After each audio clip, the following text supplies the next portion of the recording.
ሰላም እንቋዕና መደብ Essential English Conversation ብድሓን መጻኹም እዚ ንተምሃሮ ቋንቋ እንግሊዝኛ ንምዝርራብ ዝሕግዝ ኣድላይ መደብ እዩ ኣነ ተመስገን ይበሃል ኣብ ናይ ሎሚ ክፋል ብኸመይ ኣገባብ ንሰባት ቆልዑ እንተለዎም ክትውከሶም ዝኽእል ትምህርቲ ክትመሃሩ ኢኹም ሕጂ ክልተ ሰባት ብዛዕባ ደቆም ክዕልሉ ከለዉ ንከታተል Do you have any children?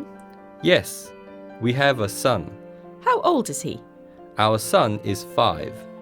እዚ ናይ ክልቲኦም ዕላል ከፋፊልና ብምቕራብ ንኽትለማመዱ ክንሕግዘኩም ስለ ዝኾንና ክብድ ዝብል እንተመሲሉ ኣይትሻቐሉ ብመጀመርታ ደቢ ንማይክል ቆልዑ ኣለውኻ ዶ ኢላ ሓቲታቶ Do you have any children?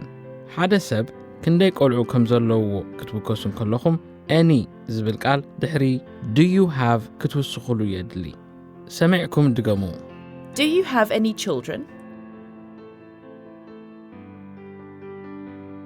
ሽዑ ማይክል እወ ሓደ ወዲ ኣለና ኢሉ መሊሱ Yes, we have a son.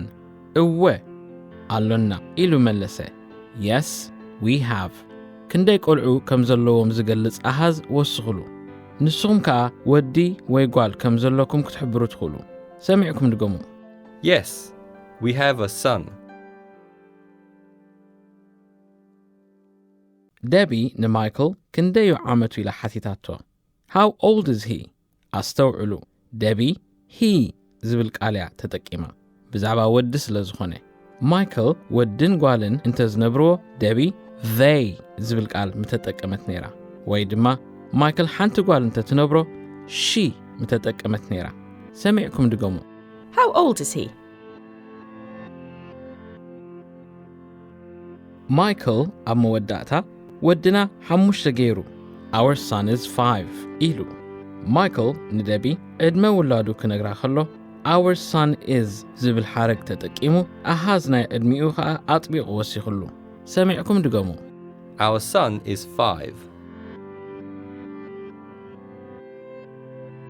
ግርም ሕጂ ነቲ ዝበልኩሞ ምስ ናይ ካልኦት ሰባት ብዛዕባ ደቆም ክትሓታተቱ ከለዉ ዝበልዎ ንምንጽጻር ስምዑ Do you have any children? Yes, we have a daughter.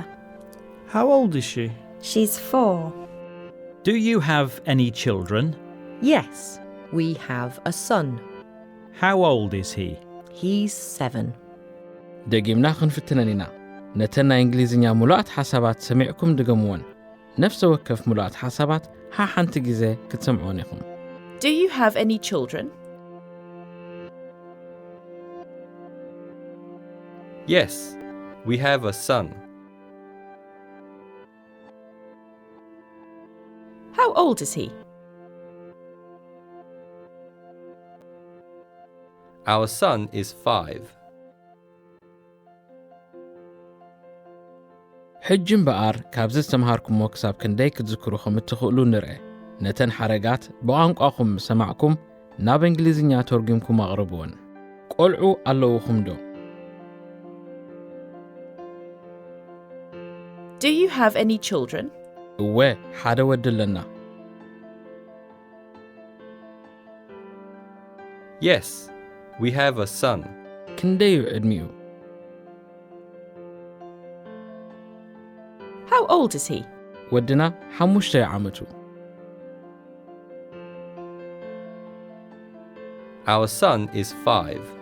ብጣዕሚ ጽቡቕ ሕጂ ነዚ ገባብ ኣዘራርባ ተጠቂምኩም ብዛዕባ ደቅኹም ክትዕልሉ ትኽእሉ ንደቢ መልሲ ብምሃብ ተለማመዱ Do you have any children?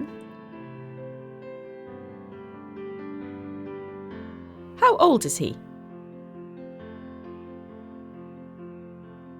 ሕጂ ነቲ ዝነበረ ዕላል ብምሉኡ ብምስማዕ ምስ መልስታትኩም ኣናጻጽሩ Do you have any children? Yes, we have a son. How old is he? Our son is 5. ደጊም ምስ ካልኦት ሰባት ብዛዕባ ደቅኹምን ደቆምን ብኸምዚ ገባብ ክትዕልሉ ትኽእሉ እዚ ዝተምሃርኩሞ ምስ መሓዙትኩም ብምዃን ደጋጊምኩም ልምማድ ኣይትረስዑ